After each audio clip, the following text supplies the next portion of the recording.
안녕하세요. 함께하는 노년건강 채널의 시청자 여러분, 혹시 요즘 TV 소리를 점점 더 키우고 계신가요? 아니면 대화 중에 자꾸 뭐라고요? 뭐라고요? 하고 되묻는 일이 늘어나고 있나요? 많은 분들이 그저 나이 들어서 생기는 자연스러운 변화라고 생각하지만 그 뒤에는 우리가 미처 알지 못한 무서운 진실이 숨어 있을지도 모릅니다. 오늘은 단순한 청력 저하가 아니라 우리의 기억과 인간관계, 심지어 삶 전체를 위협할 수 있는 위험한 연결고리에 대해 이야기하려고 합니다. 지금부터 귀와 뇌를 동시에 깨우는 특별한 방법을 알려드리겠습니다. 안녕하세요. 저는 전남 순천 출신으로 45년 동안 오직 귀 건강만을 진료해온 이비인후과 전문의 한도현입니다. 혹시 요즘 TV 소리를 점점 더 크게 틀고 계신가요? 가족들이 아버지 볼륨 좀 줄이세요라고 이야기한 적이 있으신가요? 또는 대화 중에 뭐라고요 하고 자꾸 되묻는 일이 늘어나고 있나요? 많은 분들이 이런 현상을 단순히 나이 들어서 그렇다고 넘기지만 사실 이것은 단순한 노화의 문제가 아닐 수 있습니다. 청력이 떨어지는 것은 우리가 생각하는 것보다 훨씬 더 심각한 위험을 안고 있습니다. 왜냐하면 청력 저하는 치매 위험을 무려 5배까지 높이는 주요 원인 중 하나이기 때문입니다. 실제로 난청을 겪고 있는 분들 중에는 이명, 수면장애, 기억력 저하, 심지어 우울감까지 함께 나타나는 경우가 많습니다. 청력이 떨어지면 사람 목소리를 듣는 것이 점점 힘들어지고 대화가 줄면 뇌의 기억과 집중을 담당하는 영역이 빠르게 위축되기 시작합니다. 결국 주변 사람들과의 소통이 줄어들고 사회적 관계가 멀어지며 삶의 질까지 떨어지게 됩니다. 그래서 지금 이 순간이 바로 귀와 뇌를 깨우는 훈련을 시작해야 하는 중요한 시기입니다. 지금부터 저는 왜 난청이 단순히 듣는 문제를 넘어 기억과 감정, 그리고 인간관계까지 위협하는지를 알려드리고 이를 예방하고 개선할 수 있는 방법을 하나하나 말씀드리겠습니다. 첫 번째로 난청이 치매로 이어지는 중요한 이유는 청각 자극의 감소입니다. 우리의 귀 속에는 소리를 전기 신호로 바꾸어 뇌로 전달하는 청각세포들이 존재하는데 나이가 들거나 여러 요인으로 인해 이 세포들이 손상되면 뇌로 가는 소리 자극의 양이 줄어들게 됩니다. 이렇게 자극이 줄어들면 뇌는 소리를 처리하는 능력을 점점 잃어가며 특히 언어를 이해하고 기억력을 유지하며 집중력을 조절하는 부위가 빠르게 퇴화하기 시작합니다.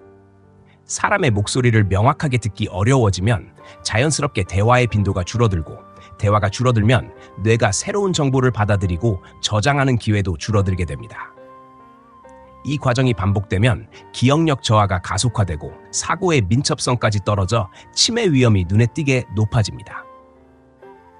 예전에는 주변의 다양한 소리와 사람들의 이야기가 뇌를 끊임없이 자극하며 건강을 유지해 주었지만 청각 자극이 줄어드는 순간 뇌는 마치 쓰지 않는 근육처럼 서서히 힘을 잃어가게 되는 것입니다. 두 번째로 난청이 치매로 이어지는 원인 중 하나는 이명입니다.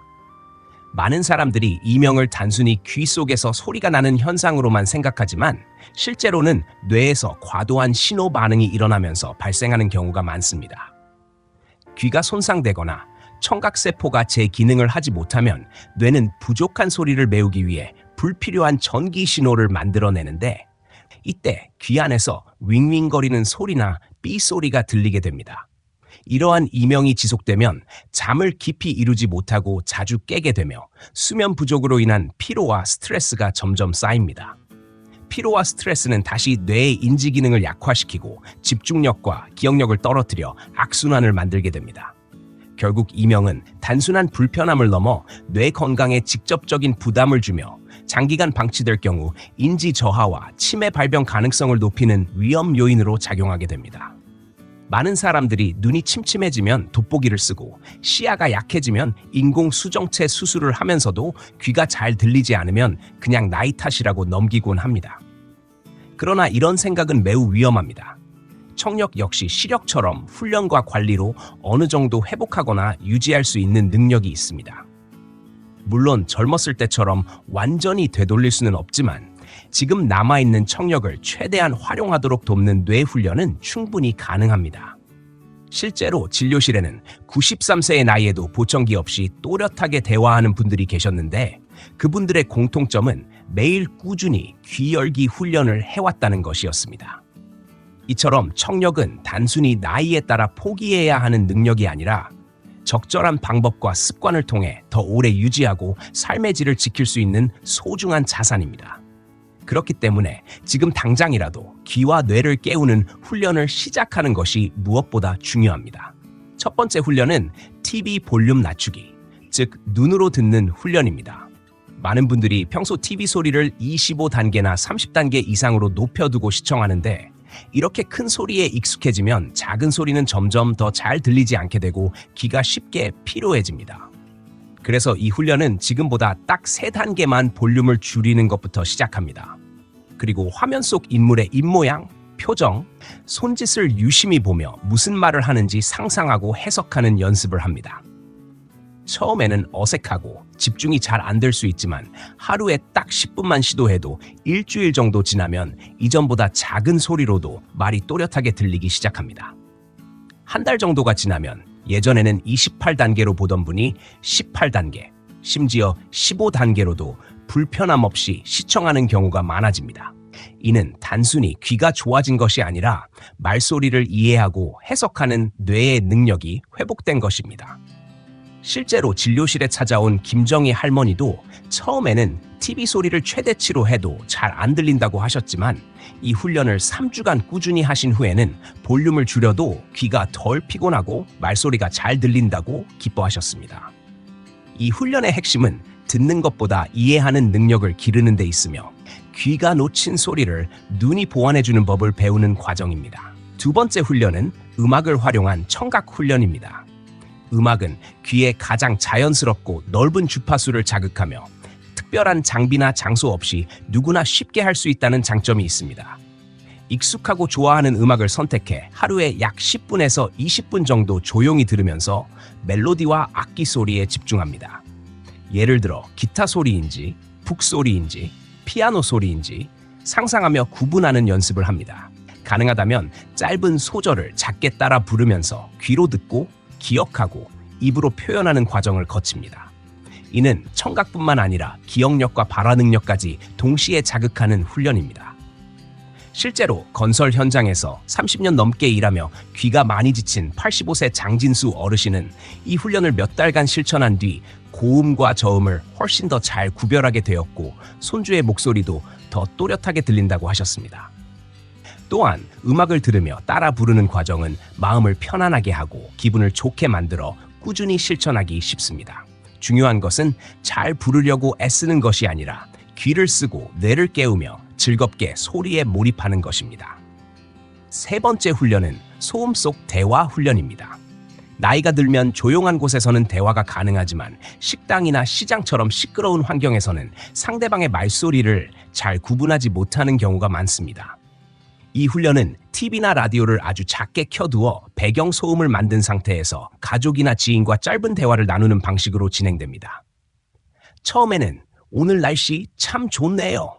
점심 뭐 드셨어요?처럼 간단한 문장으로 시작하고 점점 대화의 길이를 늘려갑니다. 핵심은 다양한 소리 중에서 필요한 목소리만 골라 듣는 능력을 되살리는 것이며 이는 예전에 북적이는 장터나 붐비는 식당에서도 대화를 놓치지 않던 청각 선택 능력을 회복하는 데 도움이 됩니다. 실제로 친구 모임에 나가지 않던 85세 박인숙 할머니도 이 훈련을 하루 10분씩 주에 3-4번 실천한 결과 3개월 후 손주들이 떠드는 식당에서도 대화를 놓치지 않게 되었습니다. 처음에는 소음과 대화가 뒤섞여 힘들지만 어느 순간 말소리가 선명하게 들리기 시작하면서 자신감이 생기고 사회적 교류도 활발해집니다. 이 훈련은 짧은 시간에도 귀와 뇌를 동시에 자극해 대화 능력을 되살리는 효과적인 방법입니다. 네 번째 훈련은 듣고 적는 훈련입니다. 이는 귀로 들은 내용을 손으로 기록하며 기억하는 방식으로 예전 학교에서 수업 내용을 받아 적던 것과 비슷합니다. 라디오 뉴스나 오디오북을 들으면서 중간에 잠시 멈추고 기억에 남는 단어나 문장을 간단히 메모합니다. 처음에는 한 문장도 따라가기 어렵지만 중요한 것은 모든 내용을 받아쓰는 것이 아니라 귀에 들어온 핵심만 골라 적는 것입니다. 이렇게 하면 뇌가 이건 중요한 소리라고 인식하고 반응하는 능력을 회복하게 됩니다. 실제로 77세 송기섭 어르신은 뉴스 내용이 귀에는 들어오지만 머릿속에는 남지 않는다고 하셨는데, 이 훈련을 두세 달 꾸준히 실천한 뒤에는 말이 바로 이해되고 대화 속도도 빨라졌으며 손주들의 빠른 말도 잘 알아듣게 되었다고 합니다. 하루 10분이면 충분하며 적은 양이라도 꾸준히 기록하는 과정에서 청각과 기억력이 함께 강화되고 대화의 흐름 속에서 다시 주도권을 잡을 수 있게 됩니다. 4가지 훈련을 일상 속에 자연스럽게 녹여내는 방법은 어렵지 않습니다. 예를 들어 아침 식사 후에는 TV 볼륨을 평소보다 조금 낮추고 화면 속 인물의 입모양과 표정을 보며 무슨 말을 하는지 상상하는 눈으로 듣기 훈련을 5분 정도 해보는 것입니다. 점심 이후에는 조용한 시간에 좋아하는 음악 한 곡을 들으며 멜로디와 악기 소리에 집중하고 가사를 따라 부르며 귀와 뇌를 깨우는 시간을 가집니다. 저녁에는 가족과 함께 TV를 아주 작게 틀어놓고 간단한 인사나 오늘 있었던 일을 이야기하며 소음 속 대화 훈련을 시도합니다. 여기에 노트와 펜이 있다면 라디오나 뉴스를 들으며 마음에 남는 단어 몇 개를 적어보는 듣고 적는 훈련을 5분 정도 더 할 수도 있습니다. 중요한 것은 4가지 훈련을 모두 한꺼번에 할 필요가 없다는 점이며 그날 상황에 맞춰 한 가지만이라도 꾸준히 이어가는 것이 더 효과적입니다. 실제로 어떤 분은 음악 훈련만 계속했는데도 TV 볼륨이 확 줄고 대화가 훨씬 편해졌다고 말씀하셨습니다. 부담을 내려놓고 내가 지금 할 수 있는 훈련부터 시작하는 것이 장기적인 개선의 열쇠입니다. 청력은 단순히 소리를 듣는 기능이 아니라 사람과 사람을 연결하고 뇌와 세상을 이어주는 중요한 창입니다. 이 창이 닫히면 대화가 줄고 관계가 멀어지며 기억과 감정까지 서서히 희미해질 수 있습니다. 그러나 하루 10분의 작은 훈련만으로도 이 창은 다시 열릴 수 있습니다. 4가지 훈련은 청력을 완전히 되돌리는 마법은 아니지만 현재 남아있는 청력을 최대한 오래 지키고 귀가 놓치는 소리를 다른 감각과 뇌의 힘으로 보완하도록 돕는 지혜입니다. 이 훈련들은 귀를 살리고 기억을 살리며 관계를 회복시키고 삶의 흐름을 다시 따뜻하게 연결해주는 힘이 됩니다. 실제로 진료실에서는 이러한 변화를 매일 목격하고 있으며 작은 변화가 일상 전체를 바꿔놓는 순간을 수없이 보아왔습니다. 지금 귀가 조금 어둡다고 해서 인생까지 어두워지는 것은 아닙니다. 오히려 지금부터가 더 선명하게 듣고 더 깊이 연결하며 더 따뜻하게 살아갈 시간입니다. 오늘부터 TV 소리를 조금 줄이고 가족과 짧게라도 이야기를 나누며 귀와 뇌를 깨우는 작은 도전을 시작해 보십시오. 그 습관이 쌓여 어느 날 대화가 자연스럽게 이어지고 웃음이 더 자주 피어나는 순간이 찾아올 것입니다. 오늘도 함께 해주신 여러분께 감사드립니다. 함께하는 노년 건강과 함께 매일 조금씩 더 건강하고 활기찬 노년을 만들어 가시길 바랍니다.